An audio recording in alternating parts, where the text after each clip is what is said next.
Assalamualaikum warahmatullahi wabarakatuh. Kembali lagi bersama kami di kelompok rupiah para pejuang rupiah yang beranggotakan Martini, Elma, kemudian Siti Rahimi. Di sini kami akan membahas tentang akuntansi perusahaan dagang. Nah, apa itu akuntansi perusahaan dagang? Perusahaan dagang adalah perusahaan yang kegiatan utamanya membeli, menyimpan di gudang, dan menjualnya kembali kepada konsumen tanpa mengubah bentuk dan sifat barang tersebut. Nah, apa saja sih karakteristik perusahaan dagang? Karakteristik perusahaan dagang pertama yaitu memiliki aktivitas utama berupa membeli, menjual, menyimpan di gudang penyimpanan, dan menjual kembali barang tersebut. Yang kedua, tidak ada proses produksi barang yang dijual, baik mengubah bentuk barang dengan tujuan meningkatkan nilai jual barang tersebut. Yang ketiga, perhitungan total keuntungan berpatokan dengan total hasil penjualan, dikurangi biaya pembelian dan biaya operasional perusahaan. Dan kegiatan akuntansi berdasarkan dengan akun persediaan barang, yaitu perhitungan harga pokok penjualan dan laporan laba rugi. Selanjutnya kita beralih ke siklus akuntansi perusahaan dagang. Berikut adalah gambaran siklus akuntansi perusahaan dagang. Akan kita bahas satu persatu, dimulai dari bukti transaksi.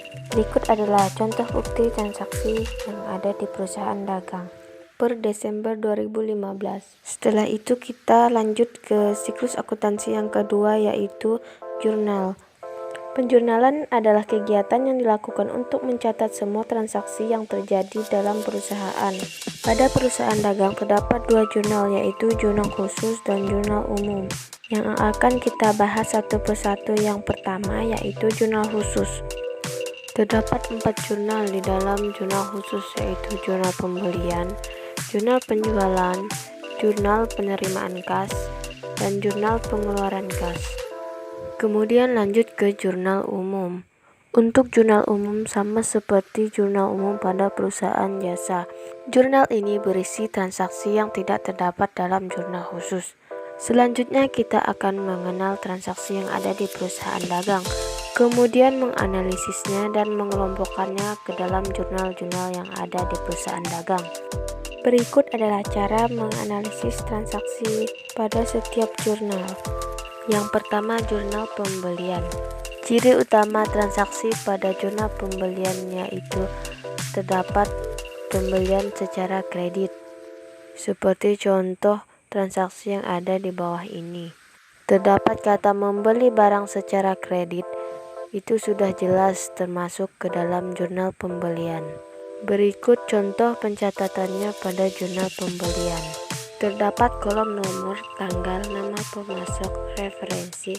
Untuk di sisi debit persediaan karena persediaannya bertambah, dan di sisi kredit terdapat utang dagang karena menimbulkan utang atas pembelian barang tersebut. Selanjutnya ke jurnal penjualan. Jurnal penjualan ini berisi seluruh transaksi yang dilakukan secara kredit. Untuk transaksi pada jurnal penjualan cukup dengan mencari kata menjual secara kredit. Itu sudah pasti merujuk ke jurnal penjualan. Berikut contoh pencatatan jurnal penjualan di mana ada kolom nomor, tanggal, nama pemasok, referensi, posting. Di sisi debit, piutang dagang atau penjualan. Hal ini terjadi karena penjualan secara kredit menyebabkan bertambahnya piutang dagang, sehingga berada di sisi debit. Sedangkan di sisi kredit terdapat kolom BPP atau persediaan. Hal ini terjadi karena penjualan secara kredit mengurangi persediaan barang sehingga berada di sisi kredit. Selanjutnya, jurnal penerimaan kas. Jurnal ini digunakan untuk mencatat semua uang yang masuk dalam perusahaan, seperti penjualan tunai, pelunasan piutang, dan penerimaan pembayaran lainnya. Ciri-ciri transaksinya adalah menjual secara tunai, menerima pelunasan piutang, menerima pembayaran secara tunai. Jika di dalam transaksi terdapat 3 kata tersebut, atau salah satu dari 3 kata tersebut, maka dapat dipastikan transaksi tersebut termasuk ke dalam jurnal penerimaan kas. Berikut adalah contoh pencatatan jurnalnya, di mana ada kolom nomor, tanggal, nomor bukti, nama pemasok. Di sisi debit yaitu ada kas dan diskon penjualan. Hal ini terjadi karena setiap transaksi kas selalu bertambah dan otomatis berada di sisi debit. Sedangkan di sisi kredit terdapat piutang dagang dan akun lainnya. Akun piutang dagang berada di kredit karena adanya transaksi pelunasan piutang dagang, sehingga piutang dagang berkurang di sebelah kredit. Sedangkan akun lainnya berguna untuk transaksi penerimaan kas selain akun piutang dagang. Selanjutnya, jurnal pengeluaran kas. Jurnal pengeluaran kas berfungsi untuk mencatat semua transaksi yang berhubungan dengan pengeluaran uang perusahaan. Ciri-ciri transaksi yang ada pada jurnal pengeluaran kas yaitu pembelian secara tunai, baik pembelian barang maupun peralatan ataupun perlengkapan. Yang kedua, pelunasan hutang. Yang ketiga, pembayaran beban, baik beban gaji maupun beban air, listrik, dan telepon. Yang keempat, retur penjualan.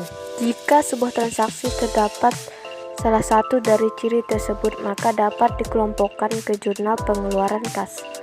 Berikut adalah contoh pencatatan jurnal pengeluaran kas, di mana data informasi yang ditampilkan adalah nomor, tanggal, nomor bukti, nama pemasok, referensi posting, akun lainnya. Utang dagang berada di posisi debit, sedangkan kas dan persediaan atau diskon berada di sisi kredit.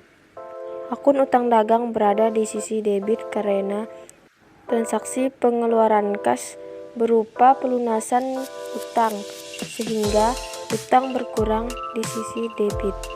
Sedangkan di sisi kredit, kas berkurang di sebelah kredit. Lalu yang terakhir, jurnal umum. Jika sebelumnya sudah belajar tentang perusahaan jasa, tentu sudah tidak asing mendengar kata jurnal umum.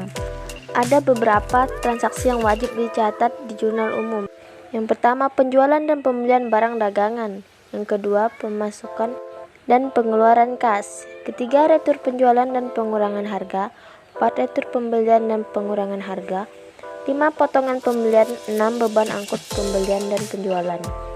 Data yang ditampilkan pada jurnal umum juga tidak sekompleks jurnal khusus yang lainnya, karena hanya menampilkan tanggal, deskripsi atau keterangan, referensi, debit, serta kredit. Setelah selesai memindahkan transaksi ke jurnal, lalu kita akan memindahkan si jurnal ke dalam siklus akuntansi yang berikutnya, yaitu buku besar. Memposting jurnal ke buku besar adalah proses memindahkan jumlah saldo dalam kolom debit jurnal ke sisi debit rekening dan jumlah kolom debit kredit jurnal ke dalam sisi kredit rekening sesuai nama akun masing-masing. Untuk data yang dipindahkan adalah nomor akun, nama akun, jumlah saldo, dan tanggal transaksinya. Tidak ada yang perlu dianalisis di sini karena data yang dicantumkan semua sudah tertera pada jurnal. Setelah itu lanjut ke siklus akuntansi berikutnya, yaitu neraca saldo.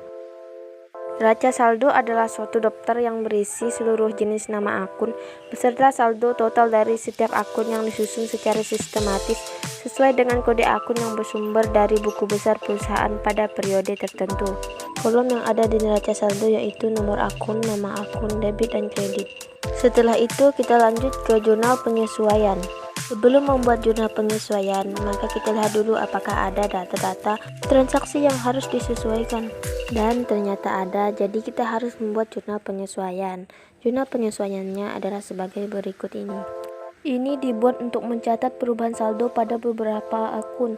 Tujuannya agar saldo menunjukkan jumlah yang sesungguhnya, hingga dibuat jurnal penyesuaian. Lanjut ke siklus berikutnya, yaitu laporan keuangan.